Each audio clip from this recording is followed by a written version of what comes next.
아이들로 자라가기를 바랍니다. 자, 오늘 성경 말씀은 에스라 3장 8절에서 13절 말씀입니다. 에스라 3장 8절 13절 713쪽. 네. 오늘은 성경의 세 가지 관점에서 두 번째 시간 역대기적 관점이라는 제목으로 말씀을 드립니다. 에스라 3장 8절 말씀부터 읽습니다. 예루살렘에 있는 하나님의 성전에 이른 지 2년 둘째 달에 스알델의 아들 스룹바벨과 요사닥의 아들 예수아와 다른 형제 제사장들과 레위 사람들과 무릇 사로잡혔다가 예루살렘에 돌아온 자들이 공사를 시작하고 24세 이상의 레위 사람들을 세워 여호와의 성전 공사를 감독하게 하매 이에 예수아와 그의 아들들과 그의 형제들과 감미엘과 그의 아들들과 유다 자손과 헤나다 자손과 그의 형제 레위 사람들이 일제히 일어나 하나님의 성전 일꾼들을 감독하니라. 건축자가 여호와의 성전의 기초를 놓을 때 제사장들은 예복을 입고 나팔을 들고 아삽 자손 레위 사람들은 제금을 들고 서서 이스라엘 왕 다윗의 규례대로 여호와를 찬송하되 찬양으로 화답하며 여호와께 감사히 이르되 주는 지극히 선하시며 그의 인자하심이 이스라엘에게 영원하시도다 하니 모든 백성이 여호와의 성전 기초가 놓임을 보고 여호와를 찬양하며 큰 소리로 즐거이 부르매 제사장들과 레위 사람들과 나이 많은 족장들은 첫 성전을 보았으므로 이제 이 성전의 기초가 놓임을 보고 대성통곡하였으나 여러 사람은 기쁨으로 크게 함성을 지르니 백성이 크게 외치는 소리가 멀리 들리므로 즐거이 부르는 소리와 통곡하는 소리를 백성들이 분간하지 못하였더라. 아멘. 우리는 지난 시간에 성경을 보는 관점 첫 번째 시간으로 신명기적 관점으로 성경을 보는 것에 대해서 말씀을 드렸습니다. 신명기적 그런 사관에 의해서 성경을 볼 때 또 그렇게 신앙생활을 하면서 우리가 잘 할 수 있으면 얼마나 좋겠습니까? 우리가 그렇게 신앙생활을 잘해서 교회 인정을 받아서 중직을 맡고 일찍부터 신앙생활을 그렇게 잘 해온 사람들은 참으로 본인에게도 기쁨이고 주위나 하나님께도 기쁨이 되겠죠. 그런 사람들이 겸손하게 바울처럼 이렇게 말할 수 있다면 얼마나 아름다운 인생일까요? 너희는 나를 본받는 자가 되라. 바울은 너희는 예수님을 본받고 살아라 이렇게만 말하지 않고 너희는 나를 본받는 자가 되라 이렇게 이야기를 합니다. 우리가 예수님을 바라보십시오. 예수님 믿으십시오. 예수님께서 이렇게 하십니다. 그런 말을 하기는 쉽습니다. 그게 성경에 있는 이야기고 성경 지식이 좀 있으면 누구나 다 그렇게 하는 것이죠. 그러나 바울처럼 너희는 나를 본받는 자가 되라. 나를 보면 예수를 본 것 같지 않니? 예수님이 생각나지 않니? 나의 섬김과 나의 인생의 삶에 예수님이 저렇게 사셨구나 하면서 나의 삶을 통해서 예수님이 돈을 저렇게 쓰셨겠구나. 예수님이 시간을 저렇게 바치셨겠구나. 바울의 그 삶을 통해서 다른 사람들이 볼 수 있는 게 진짜 예수쟁이다. 그런 말씀을 하고 있는 것이죠. 늘 우리가 이야기하듯이 교회에 한 10년 다니면 저 정도 되는구나. 20년 다니면 돈을 저렇게 쓰는구나. 30년 다니면 교회에서 일을 저렇게 하는구나. 집사님이 되면 짜증나고 불평스러운 일일 것 같고 하기 싫은 일인데도 기쁨으로 저렇게 하는구나. 역시 예수 믿는 건 다르구나 하고 다른 사람이 볼 수 있게 삶으로 증명되는 삶이 그리스도인의 진짜 모습이라고 하는 것을 우리에게 말씀해 주고 있지 않습니까? 여러분들은 그래서 여러분은 예수 믿는 것은 나같이 믿는 것입니다. 나를 본받고 나대로 이렇게만 따라오면 됩니다. 이렇게 말할 수 있는 사람이 되어야 한다는 것입니다. 그냥 다 나는 무책임하고 예수님께 떠넘겨서 예수님 바라보십시오. 예수님은 뭐 옛날에 이렇게 하셨습니다. 예수님이 사랑하라고 하셨습니다. 어린이를 이렇게 하셨습니다. 그런 이야기는 요즘은 이제 너무 식상하기 때문에 그런 이야기로 예수 믿을 사람은 대한민국에서는 없고, 두 번 우리들 자신도 아주 메마른 그런 신앙생활을 하기 쉽잖아요.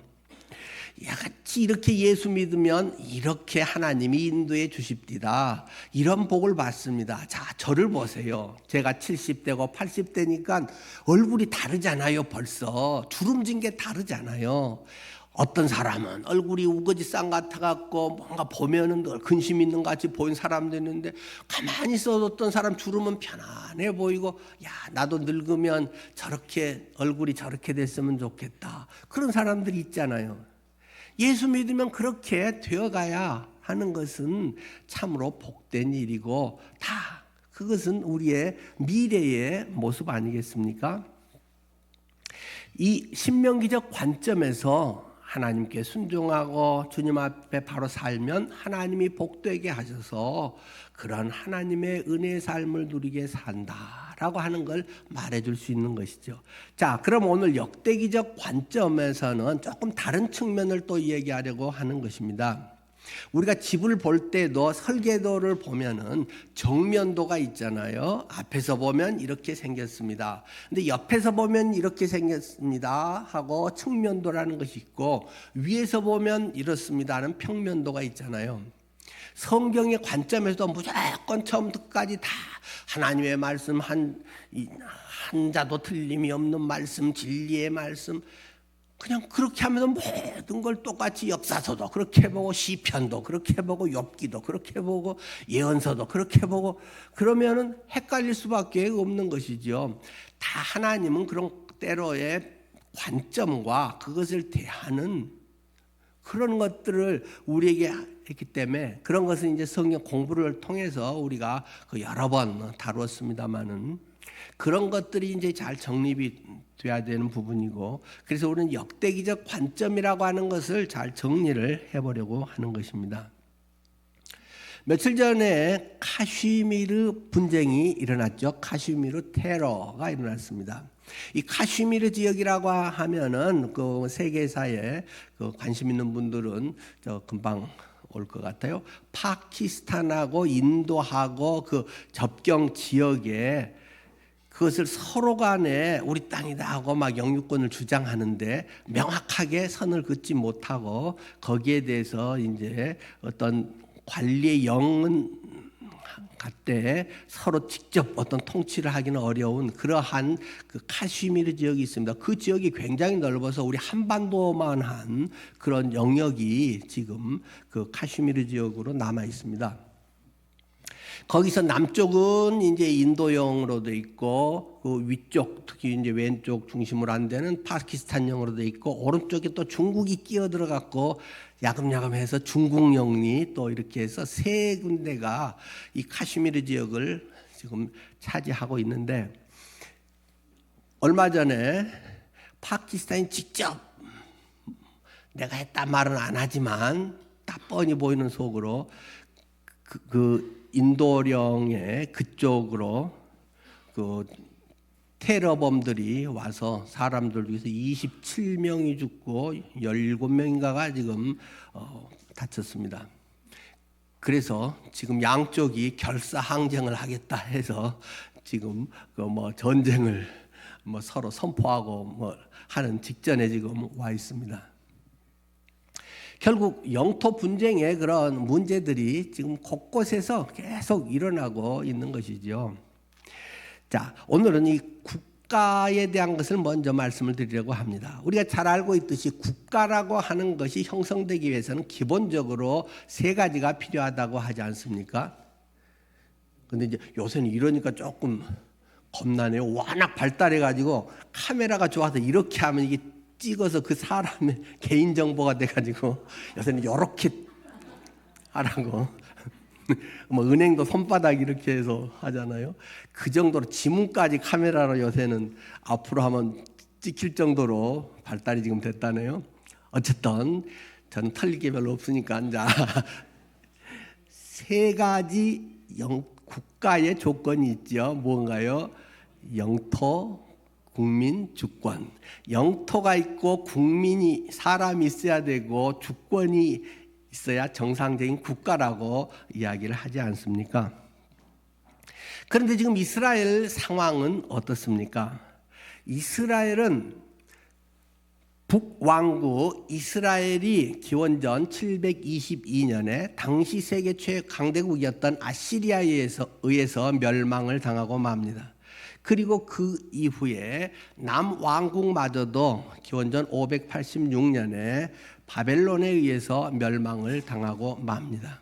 그래서 이스라엘이라고 하는 것이 없어져 버립니다. 포로로 대부분은 끌려가 버립니다.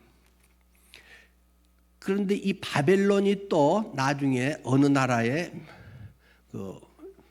멸망을 하게 됩니까?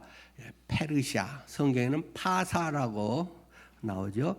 페르시아에서 이제 바벨론 식민지였던 사람들이 이제는 페르시아 식민지 사람들로 바뀌게 되는 것이죠.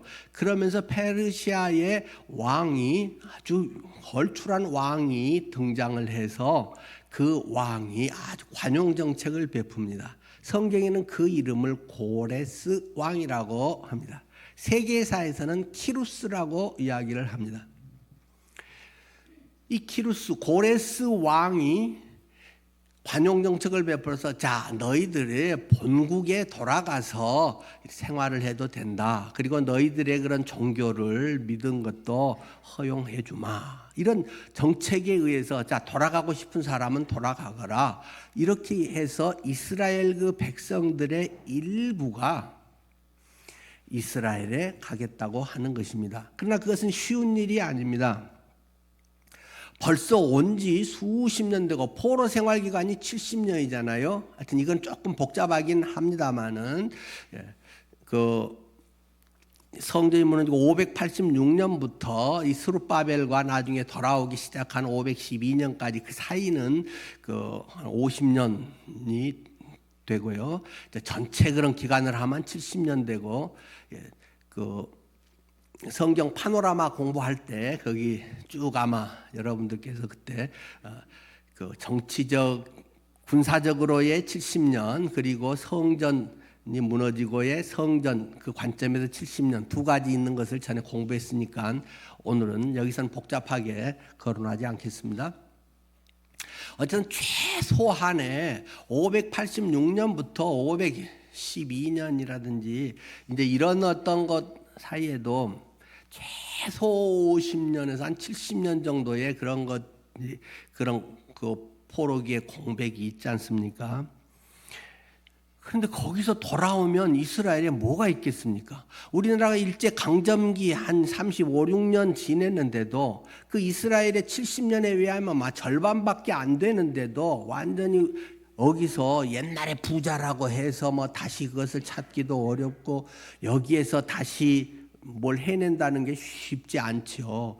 그래도 그 세대 할아버지들이 그대로 대부분 다 36년에 이런 기간 살아있기 때문에 다시 복구가 되고 언어도 그래도 많이 다 잃지는 않고 많이 했고 여러분이 말모이 그 영화도 보셨잖아요. 전에 그 조선학계 사건이라든가 그런 걸 통해서 우리 사전을 만들려고 그렇게 했는데 잡혀가고 그렇게 해갖고 나중에 평양으로 하고 나중에 서울역 그 소화물 주소 그 창고에서 그 원고가 발견돼 가지고 너무 기뻐해서 다시 그것이 사전이 발간됐잖아요.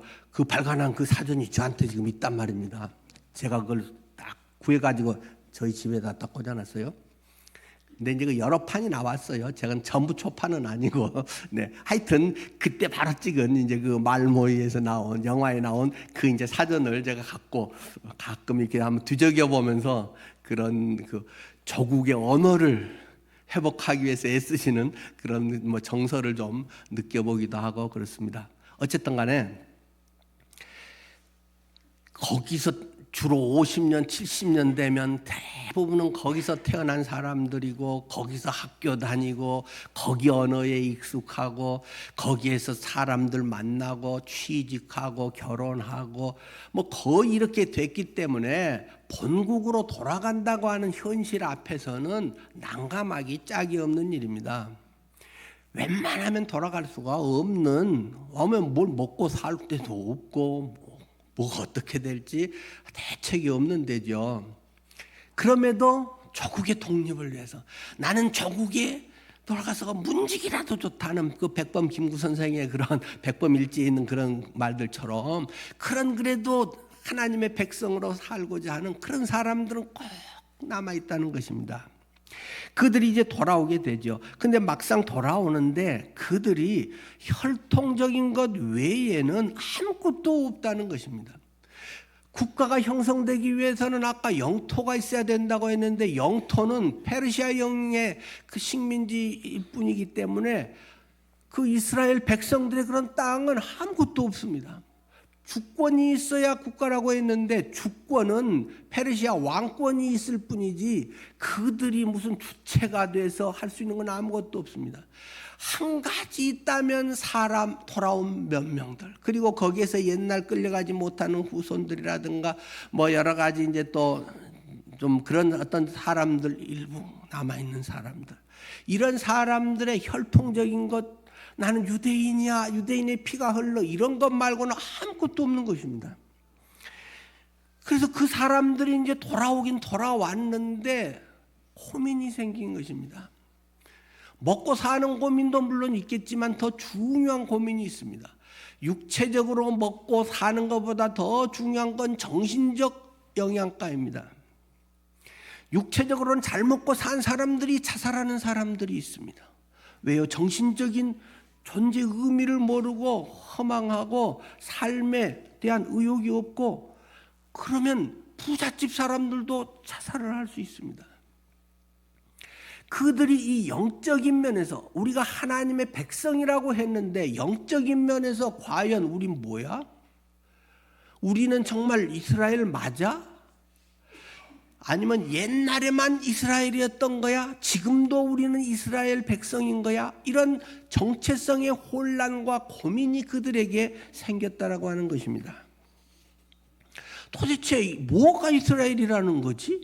땅에 돌아왔으니까 아무것도 없는데, 할 것도 없는데.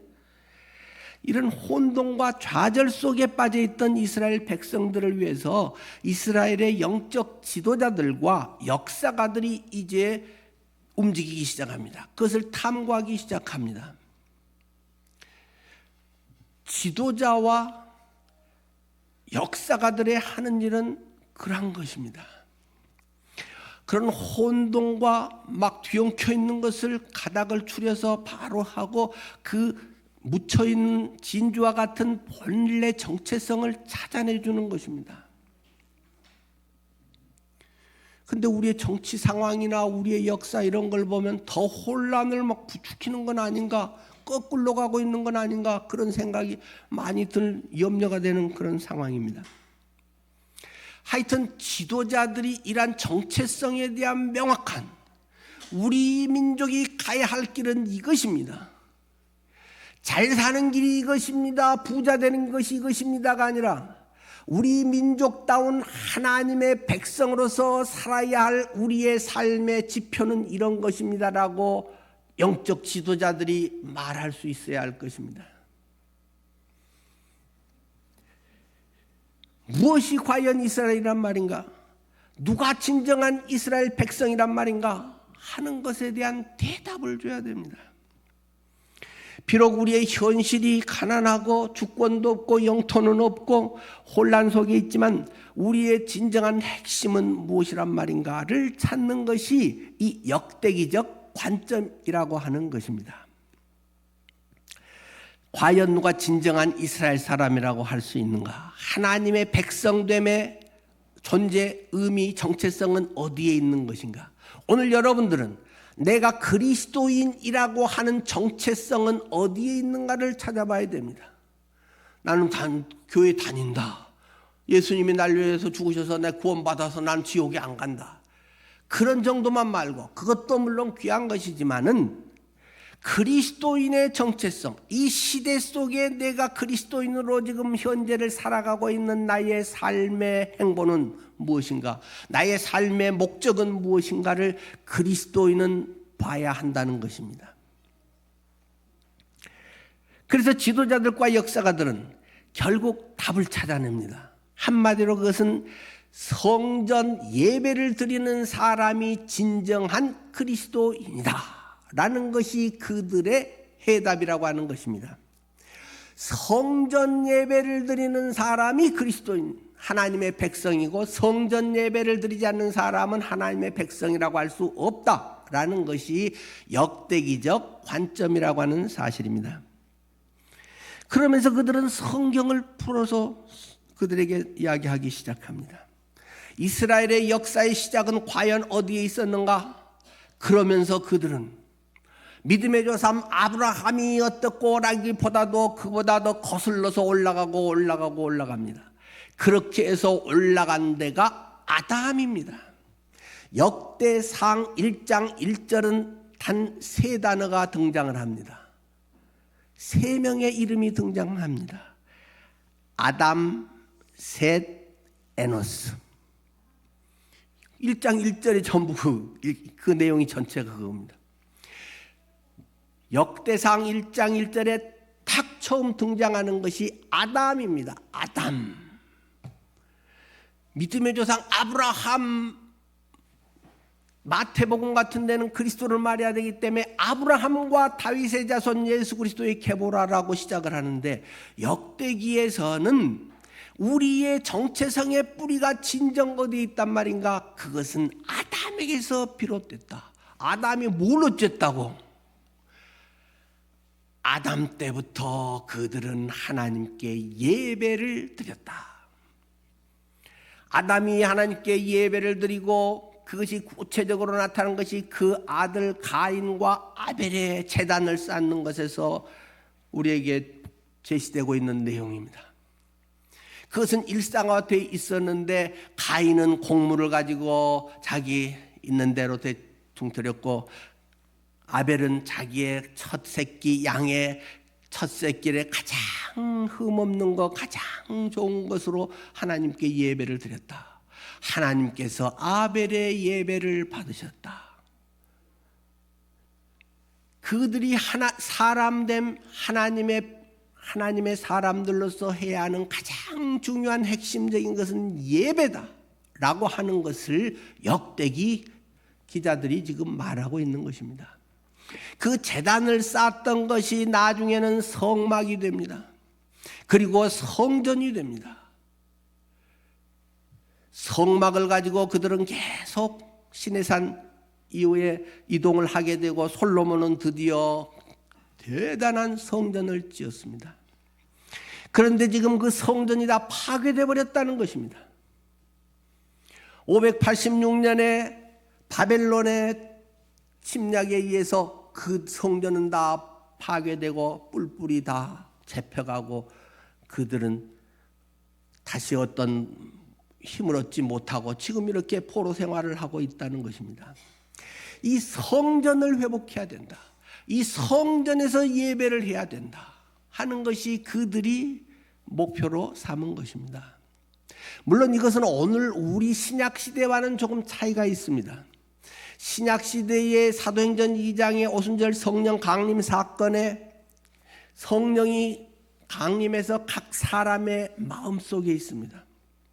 그래서 사도 바울은 고린도 교회인들을 향해서 이야기하지 않습니까? 너희 몸이 하나님의 성령의 전인 것을 알지 못하느냐? 네 몸이 성전이다. 옛날에는 외형적으로 보이는 그런 성전 중심이었다고 하면, 이제는 성전이라고 하는 것은 하나님이 임재해 계신 그곳이 성전이기 때문에 하나님이 내 안에 임재해 계시는 그것이 내 몸이 성전이다 라고 신약은 우리에게 가르쳐주고 있는 것입니다. 하여튼 지금 이 역대기적 관점은 이 오순절 성령 강림이나 신약에 오기 전은 구약의 사람들이 하나님을 알 수 있고 하나님을 만날 수 있는 방법은 성전을 통해서였습니다. 그렇기 때문에 하나님께 나가고 하나님과 친밀한 교제를 하고 하나님 안에서의 산다고 하는 것은 제단을 쌓는 것이고 예배하는 것입니다. 늘 그것을 구체적으로 속으로만 예배드립니다, 제단 쌓습니다가 아니라 구체적으로 제단을 쌓고 동물의 그런 제물을 피를 흘려서 잡고 번거로운 작업들을 통해서 하나님께 제물을 드리고 돈 드리고 시간 드리고 고생하고 그러면서 하나님의 존귀함을 알렸던 것입니다. 지금 이 역대기 포로 시대의 이 사람들은 그러기 때문에 우리 조상들이 제단 쌓고 성막 짓고 성전을 지어서 했던 것처럼 우리도 성전을 회복하고 성전에서 하나님께 예배를 하는 것이 무엇보다도 중요한 하나님의 백성됨의 일목표다라고 이야기를 하게 되는 것입니다. 그래서 이 예배를 드린 사람이 하나님과의 언약 관계가 있는 것이고 진정한 그리스도인이라고 그들은 타민족과 우리 민족의 차이점, 오늘날로 하면 그리스도인과 안 그리스도인의 넌 크리스찬들의 차이점, 내가 예수 믿고 교회 다닌다고 하는데 안 믿는 사람과 무슨 차이가 있느냐? 좀 더 착하게 살기 때문이냐? 복 받아서 돈을 더 잘 벌기 때문이냐? 그런 데 있는 것은 아니라는 것입니다. 이런 역사적 관점을 역대기적 관점이라고 이야기를 합니다. 그리고 이 역대기적 관점에서 기록한 역사책이 성경 구약에 3권이 기록되어 있습니다. 그 책이 무슨 책일까요? 역대기, 역대상하가 한 권이라고 그랬죠. 그 다음에 에스라, 오늘 본문으로 읽었던 에스라, 그리고 느헤미야, 이 3권의 구약 성경이 역대기적 관점에서 기록한 성경입니다. 그렇기 때문에 이 3권을 신명기적 그런 관점으로 똑같이 그냥 줄줄 성경 1독해야지 2독해야지 하고만 읽는다고 해서 그것이 제대로 우리에게 소화가 되지 않는다는 것입니다. 이제 앞으로 여러분들이 더 하면서 역대기라든가 에스라, 느헤미야를 읽을 때 이 성전에 얼마나 이 사람들이 필이 꽂혀 있는지, 성전을 왜 이렇게 지으려고 애를 쓰고 있는지 하는 것을 우리가 더 느끼게 되는 것입니다. 이 역대기 사가들의 이런 시대는 이 페르시아의 식민지였던 포로 후기 시대에 해당된다는 것이죠. 그 당시 그들의 최대 관점은 성전을 다시 세우고 이것이 하나님 앞에 바로 서게 한다는 것입니다. 그렇기 때문에 이들의 관점은 왕이 어떻고 왕국이 어떻고 하는 옛날의 그런 과거의 이야기는 별 관심이 없는 것입니다. 우리 누가 어떤 왕이 뭘 어떻게 잘했고 누가 못했고 이런 거는 별 관심이 지금 없는 것입니다. 그것은 신명기적 관점에서 중요한 이야기고 역대기적 관점에서는 어떻게 하면 제사장적 관점, 성전에 대한 이것과 관계돼서 성전 예배와 예배 공동체가 바로 하나님 앞에 서는가가 이것에 대한 초점이라고 하는 것입니다. 이런 당시의 시대적 상황, 정치적 상황에 대한 응답으로 기록된 것이고 포로 후기 시대의 유대 성전 공동체의 그것이 정당성 이런 것을 우리에게 말하고 있는 것입니다. 역사가는 그 백성들의 오늘을 하나님의 관점에 하나님의 뜻으로 해석해내는 것입니다. 단지 성경에 이것의 뜻은 원어가 뭐고 원어의 이것은 무엇이고 그러니까 이것이 어떻고 그것을 파헤치는 것 그런 것은 그냥 기본의 그 중요한 작업이겠지만 역사가의 의미는 그것이 오늘 현재 우리의 삶 속에서 어떻게 발현되는가, 우리가 어떻게 살아가야 되는가를 그 길을 터주는 것이 역사가의 의무라고 하는 것입니다. 그것이 성전을 우리가 재건을 해야 된다. 성전 재건을 통해서 하나님과의 예배, 하나님과의 친밀한 교제를 회복해야 된다라고 하는 것이 역대기 사가들의 계속되는 이야기라고 하는 것입니다. 옛날에 그 영화로웠던 솔로몬의 성전은 파괴돼 버리고 없습니다. 금도 그놈들이 다 뜯어가 버리고 없습니다. 그때는 그렇게 멋있게 대단한 최고급 명품들로 백향목 최고 좋은 거 이런 걸로 해가지고 번쩍번쩍하게 엄청난 건물을 세워가지고 그게 하나님의 역사처럼 했는데 지금 그것은 다 파괴돼 버리고 망가지는 것입니다. 사람들의 세워서 하는 것들은 그렇게 오래되지 않아서 다 망가지고 유럽의 교회의 관광지처럼 관광비나 받고 예배는 드리지 않는 그런 것이 되기가 딱 십상이라고 하는 것입니다. 그래서 이 돌아오는 사람들은 성전 건축을 그들에게 독려를 합니다. 그런데 이 성전 건축을 이야기할 때 그들에게 동기를 부여하면서 이야기하는 두 영웅이 있습니다. 성전 건축과 관여된 두 영웅 이야기. 한 사람은 다윗이요, 한 사람은 솔로몬입니다. 과거에 그 어마어마한 성전을 지었던 솔로몬, 다윗은 그 모든 것을 위한 기초를 마련한 사람이다. 기틀을 마련하고 그 모든 물자라든가 필요한 재정 이런 것들을 다 확보를 해놓고 그런 바탕 위에서 솔로몬이 성전을 완성했다. 이 위대한 왕들, 그들이 하나님의 성전을 만든 사람들이다. 우리도 하나님의 성전을 회복해야 된다라는 것이 이 포로 이후에 돌아왔던 스룹바벨과 대제사장 여호수아 그들 중심으로 일어났던 운동이고 일이었다라고 하는 것입니다. 그러니까 성전 건축과 성전 예배의 관점으로 이스라엘 역사를 바라보고 있다라는 것입니다. 그 관점에서 다윗과 솔로몬은 영웅들입니다. 그 역사 누구도 다윗이나 솔로몬처럼 그 위대한 성전을 지은 사람은 아무도 없었습니다. 그런데 다윗과 솔로몬이 이 일을 이루었다라는 것입니다.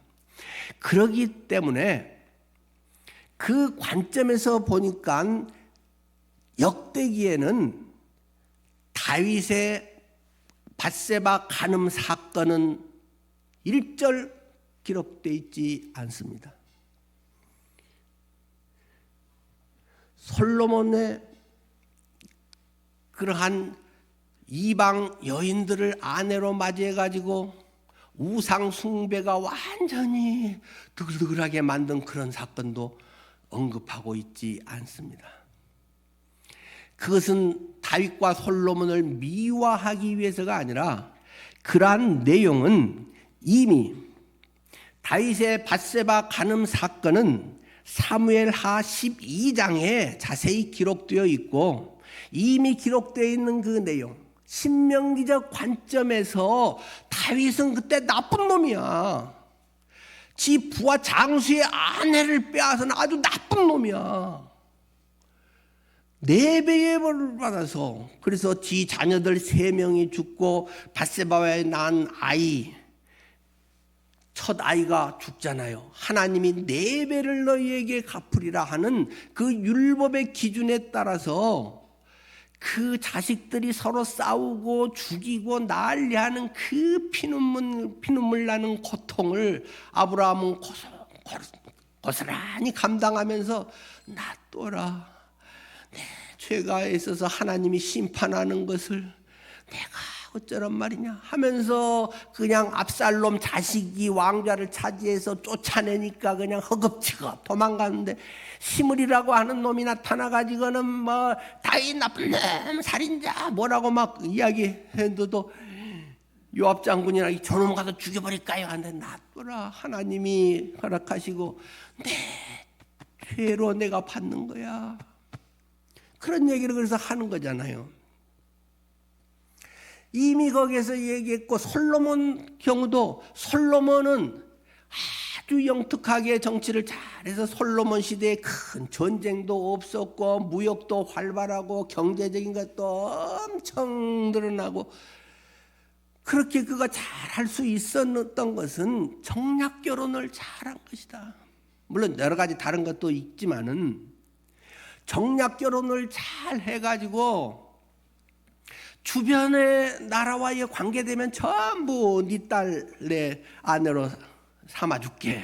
그러면 우리 둘이 사돈 나라가 됐으니까 서로 잘하고 이렇게 하면 우리한테 뭐 이렇게 잘해주라. 그래가지고 그냥 아내가 700명이나 되고 뭐 또 그 다음 등급의 아내가 300명이나 되고 여자가 1000명이나 됐다. 그 여자들 막 결혼식 날 외에는 만날 시간도 없기 때문에 그냥 그 궁 하나고 뭐 잘 먹고 잘 살게만 이거 딱 해주고, 그 여자들이 할 일이 없으니까 거기 와서 또 하는 것은 옛날 자기 나라에서 하던 그 짓을 계속 반복하고 있는 것이다. 그때 믿었던 거 그대로 믿고 있는 것이다. 그때 우상숭배했던 것을 자기 왕비 궁에 딱 신당을 차려놓고 그것을 섬기고 그 궁녀들하고 그렇게 계속하고 연불 외우고 계속 그러고 있는 것이다. 그렇기 때문에 겉으로는 엄청 성공한 것 같고 확장이 되고 부가 늘어나고 경제적으로 정치적으로 군사적으로 세계 10대 강국이 됐지만 속은 썩어가고 있다. 혹시 여러분 중에서도 예수 믿기 전에 하던 것들 예수 믿고도 반복하는 분들이 있습니까? 옛날 점 좋아하고 뭐 무당 좋아하고 이런 사람들 아직도 점 보러 다닌다거나 혹시 재미로 해가지고 뭐 오늘의 운세 이런 거 보는 시시한 사람이 있습니까? 그런 헷갈리는 사람은 다 지우기 바랍니다. 옛날에 하던 하나님이 나의 주관자시다, 하나님께서 나의 인생을 붙드신다, 오직 그것을 확고하게 믿고 나가야 되는데, 재미네 뭐 또 혹시 모르고 뭐 데이트 나갈 때 오늘 뭐가 어떨까, 뭐 새로운 사업을 시작할 때 어떨까, 그 무슨 법사라고 하는 뭐 그런 놈들이 계속 텔레비에 나오고 이 무당 같은 애들 막 붙들어 놓고, 교리는 아주 기독교적인 교리와 복음만 뭐 이런 건 또 한 이게 뭐 완전히 짬뽕이 되어 있는 이런 혼돈스러운 우리의 정치적, 내면적, 정신적 이런 종교적 상황 속에 우리는 지금 처해 있습니다. 예수를 믿으면 떡국에 믿든지 말든지, 뭐 말든지는 조금 하여튼 그렇고, 하여튼 그래도 믿긴 믿어야겠죠. 언젠가 될 날이, 또 하나님 불쌍히 해서 될 날이 있을 수도 있으니까. 예수를 믿은 지 오래됐는데도 요행이나 바라고 있고, 다른 그러면서도 세상적인 방법을 계속 좀 이익될 것 같으면 써먹고 있고, 그러면 안 됩니다. 그리스도인들은 진실하게 하나님 앞에 살아가야 됩니다. 손해보기를 각오해야 됩니다. 남보다 더 좋은 것은 양보하고 안 좋은 것을 내가 차지하리라고 하는 그런 자세로 살아가야 됩니다. 그럴 때 하나님이 보시고 요 녀석 그래도 기특하네 하고 하나님이 챙겨주시지 않을까요? 뭐 안 챙겨주면 천국 가서 받으시고. 자꾸 솔로몬처럼 지혜롭고 머리가 좋으니까 그런 거예요. 맹탕이면 겁나서 할 텐데 솔로몬같이 머리가 기가 막히게 좋으니까 정략 결혼으로 여러면 이것에서 이것이 이익되고 어쩌고 저쩌고 다 이렇게 해가지고 막 지가 감당치도 못할 여인들을 1000명이나 거느리면서 그게 화가 된단 말입니다. 그런데 그것은 열왕기 상 11장에 기록되어 있는 내용입니다. 역대기에는 그런 솔로몬의 잘못 어리석음은 일체 말이 없습니다. 그게 역대기적 관점입니다. 왜요? 솔로몬은 성전을 완성한 위대한 왕이라는 관점에서만 지금 부각을 시키고 있습니다. 그렇기 때문에 여러분 성전을 지읍시다. 지금 그렇게 해서 성전을 지어야 하나님과의 진짜 자기들의 이제 뿌리를 내릴 수 있는 최소한의 기반이 마련되기 때문이라는 것입니다. 아까 읽었던 본문에서도 11절만 제가 다시 한번 읽겠습니다. 예스라 3장 11절에 찬양으로 화답하며 여호와께 감사하며 이르되 주는 지극히 선하심으로 그의 인자하심이 이스라엘에게 영원하시도다. 하니 모든 백성이 여호와의 성전 기초가 놓임을 보고 여호와를 찬양하며 큰 소리로 즐겁게 부르며 제사장들과 레위 사람들과 나이 많은 족장들은 첫 성전을 보았으므로 이제 이 성전의 기초가 놓임을 보고 대성통곡하였으나 여러 사람은 기쁨으로 크게 함성을 지르니 백성이 크게 외치는 소리가 멀리 들리므로 즐거이 부르는 소리와 통곡하는 소리를 백성들이 구분하지 못하였더라. 드디어 이 스룹바벨 총독 그리고 여호수아 대제사장을 중심으로 한 사람들이 드디어 성전의 이런 건축을 위한 기초를 마련했다는 것입니다. 그래가지고 이제 기공식을 하게 됐다는 것입니다. 기공식을 했을 때 막 대단한 소리가 났다는 것이죠. 모든 백성이 성전 기초가 놓임을 보고 여호와를 찬양하며 큰 소리로 막 왁자지껄하며 막 소리가 막 났는데 가만히 들어보니까 두 가지 소리가 있다라는 것입니다. 한 가지 소리는 막 대성통곡하는 소리가 난다는 것입니다. 아니 이 기쁜 날에 무슨 대성통곡이야. 나는 이거 슬퍼서 우는 소리는 눈물은 아니야. 기쁘면서도 마음 아파서 우는 눈물이야. 뭐 그러면서 노인들이 나이 드신 분들은 그렇게 하면서 막 5만 가지 만감이 교차해가지고 막 울더라는 것입니다. 왜 그럴까요? 그 사람들은 솔로몬의 성전을 팠던 사람들이었다.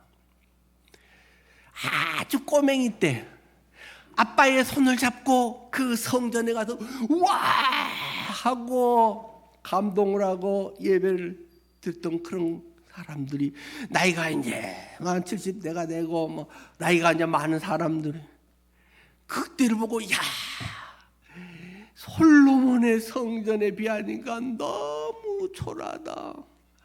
그때는 우리가 이렇게 왕성하고 부국 강병에 잘 사는 선진국이어서 그렇게 감사하며 살았는데 포로가 되고 겨우 돌아와서 짓기는 짓는데 깨끗한 내 집을 다 잃고 그나마 한 18평짜리 아파트로 내가 연립으로 이사를 와가지고 내 집 마련했다고 좋기는 좋으면서도 옛날에 내가 45평 아파트 살았는데 하는 그걸 생각하니까 너무 좋으면서도 기가 막힌다는 것입니다.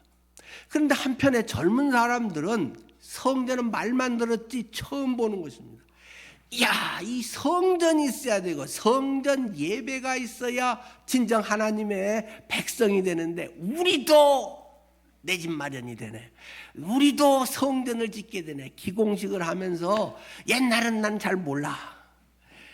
그러나 우리도 기공식을 해서 눈앞에 성전이 이제 짓게 됐잖아 하면서 이게 어디야? 이제 우리한테도 성전이 이제 생긴다고 하면서 그들은 막 기뻐서 좋아 죽겠다고 그런 소리가 막 두 개가 엉켜가지고 그런데 그래도 하나님 감사합니다. 감사합니다. 우리가 이대로 끝날 줄 알았더니 하나님 그래도 우리를 다시 돌아올 수 있게 해주셔갖고 성전을 다시 지을 수 있게 해주시다니요. 우리 교회 성전이 생기다니요. 뭐 그런 감동이 있었다라는 것을 지금 말하고 있는 것입니다. 정리를 하겠습니다. 주권과 영토가 없었던 페르시아 비정복민으로 살았던 그들은 민족의 정체성에 대해서 심각하게 고민했다는 것입니다. 내가 많이 배우고 잘 벌고 잘 살고 힘있고 그러면 어디서나 괜찮은가? 하나님 백성 복받은 것인가? 그런 생각에 진정한 그리스도인이 누구란 말인가? 하나님께 예배하는 사람이다. 그 당시는 예배는 하나님이 계신 성전에서 해야 됐기 때문에 성전을 가진 사람이다. 성전의 공동체에 참여하는 사람이다 라는 것입니다. 오늘날 우리 어떻습니까? 오늘날 우리는 각자가 성령이 내 안에 계시기 때문에 아무 데서나 그냥 하면 되는 것일까요? 됩니다. 아무 데나 해도 됩니다. 그러나 그것이 좋은 것은 아닙니다. 부득이한 상황에서 내가 중환자실 의료인인데 내가 주일날도 일해야 되는데 나는 예배가 중요해 해가지고 예배 와갖고 중환자실에 환자가 위급한 상황에서 떠나면 어떡합니까? 그것을 지키면서 마음에 하나님 오늘 주일에 가지는 못하지만 주여 주님의 생명이 이 환우에게 불어넣어져서 이분이 회복되게 해주십시오. 기도하는 마음으로 예수님의 손길처럼 정성껏 하는 것이 얼마나 복된 그런 삶이 될까요? 내가 119 대원인데 근무보다 중요해 해갖고 근무 날인데 여기 와서 예배하고 있으면 되겠습니까? 긴급 신호가 있으면 빨리 출동을 해야 됩니다. 그런데 말입니다. 많은 사람들은 농땡이가 되어가고 있다는 사실입니다. 조금만 피곤하고 힘들면 뭐 이래서 힘들어 뭐 이래서 안 돼 핑계를 만들어가면서도 농땡이 치는 사람들이 많습니다. 꼭 예배 교회 가서만 예배야 어디서든지 마음으로 다 주님께 하면 되지 그러면서 한두 번은 부득이해서 그렇게 하지만 점차 그런 것이 퍼지게 되고 여러분은 아마 코로나 때 어떠셨을까요? 코로나 때 교회 영상으로 쏘면 핸드폰이나 또는 잘하면 뭐 텔레비전으로 이렇게 해서 크게 볼 수도 있고 그러면 여러분은 아주 진지하게 예배가 잘 드려지던가요? 여기 올 때처럼 옷도 딱 입고 그렇게 같이 기도하고 하면 잘 되던가요? 소파에 이렇게 해가지고 반바지로 이렇게 입으면서 물 마시러 왔다리 갔다리 하고 누가 뭐 하면 신청하고 대부분 그런단 말입니다. 예배 장소가 중요하냐? 중요합니다, 여러분. 형식이라고 하는 것은 내용을 잘 담을 수 있는 좋은 그릇입니다. 할 수 없을 때는 주님이 아시죠. 하지만 할 수 있으면 여러분은 좀 무리해서라도 예배에 와서 교회당에서 예배하는 것이 바람직한 것입니다. 예배는 나 혼자만 하나님에게 이렇게 드리는 것이 아닙니다. 두세 사람이 모이는 곳에는 나도 그들 중에 있느니라 기도도 말씀하셨지만 성도가 함께 와서 함께 예배함으로써 다른 성도를 살필 수 있습니다. 힘을 줄 수 있습니다. 누가 계속 우울한 표정으로 있을 때 요새 뭔 일이 있어? 하면서 같이 이야기도 하고 같이 밥 먹자고 이야기를 하면서 속 얘기를 들어줄 수도 있습니다. 만나서 뭐 이야기를 하면서 사정을 알고 그분의 지정헌금을 할 수도 있습니다. 예배는 서로를 챙기는 것이기도 합니다. 함께 모여서 주님이 우리는 하나님의 자녀야. 공통성을 거기에서 성령의 임재함을 경험하고 그 속에 서로를 세워가야 됩니다. 교회는 성경 공부하러만 오는 데가 아닙니다. 나 혼자만 하나님께 거룩하게 예배하는 데만이 아닙니다. 하나님의 자녀들의 모인 무리가 교회, 에클레시아라고 하는 교회라는 단어가 하나님에게 부름받은 사람들의 모인 무리, 공동체가 교회인 것이지 예배만 딱 하고 나는 그래도 교인 생활하고 해서 가는 것은 그리스도인의 진정한 모습이 아닙니다. 먼저도 말씀드렸듯이 꼭 여기 와서 안 하면 꽝이고 그런다고 하지만 많은 사람들에게 정말 예배 올 수 없는 부득이한 상황이 있는 사람은 그곳에서 아무 부담 갖지 말고 예배하십시오. 그러나 만약에 할 수 있다면 여러분 늘 푸른 교인이든 아니든 간에 자기가 소속된 교회에 참석해서 예배를 드리십시오. 그것이 그리스도인들의 마땅한 태도입니다. 저는 가끔 그런 비유를 듭니다. 주님께 나아갈 때 좀 무리할 필요가 있다. 이 은혜라고 하는 책을 우리가 잘 못 읽으면 하고 싶은 것만 하고 부담되는 건 율법이고 이렇게 생각할 잘못 읽는 사람은 그럴 수 있는데 그런 말은 절대 아닙니다. 어때서 당신 왜 못합니까? 라고 물어볼 때 바빠서요, 이래서요, 저래서요, 몸이 안 좋아서요. 근데 집사님 말입니다. 만약 그 상황에서도 거기 오면 100만 원 준다면 올 수 있을까요? 못 올까요? 아마 이제 그건 금액은 다 다르겠습니다만 만약에 100만 원 줘도 나는 못 가, 상황이 때려 죽여도 못 가. 그러면 못 오는 거죠. 그러면 굳이 올 필요 없습니다. 근데 10만 원만 생기고 일당에 50만 원만 생겨도 내 계획을 좀 바꿔서라도 이렇게 좀 힘들지만 피곤하지만 할 수 있어요. 그러면 와야 되는 것입니다. 제 이야기라서 좀 그렇지만은 물론 저는 제 어머님 돌아가신 날도 수요 예배 와서 인도했습니다. 어머님 수요일 날 돌아가셨고 수요 저녁 예배 제가 와서 설교했습니다. 제가 뇌졸중 걸렸을 때 뇌졸중 걸려서 응급실에 가서 거기서도 토요일 밤에 갔으니까 주일날 나 가서 예배하고 오겠습니다. 내가 설교하고 오겠습니다.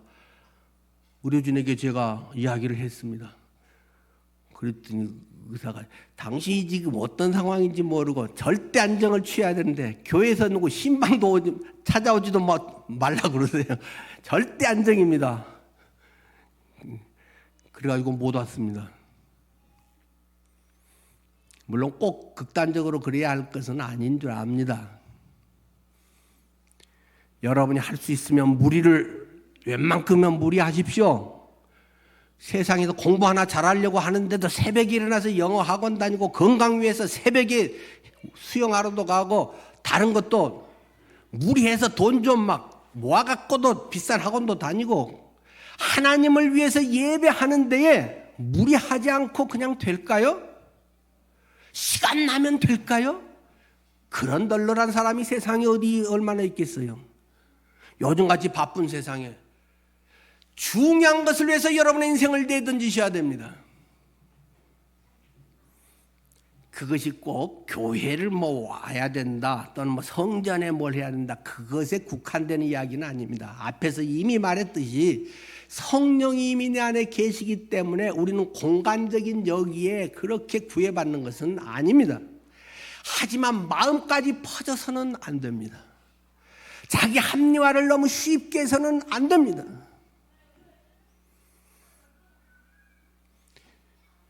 모든 것에 목숨 걸 필요는 없지만 중요한 것을 위해서 내 인생을 던져서 살 필요는 분명히 있는 것입니다. 여러분의 삶이 하나님 앞에 그렇게 인정될 수 있기를 축원합니다. 기도합니다.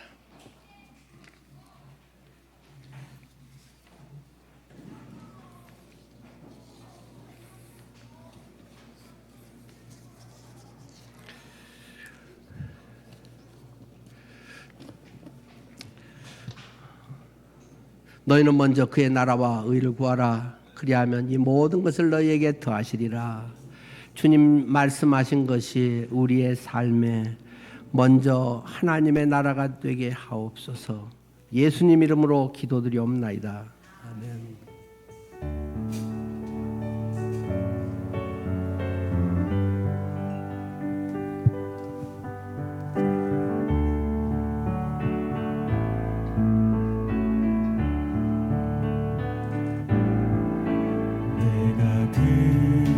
그리스도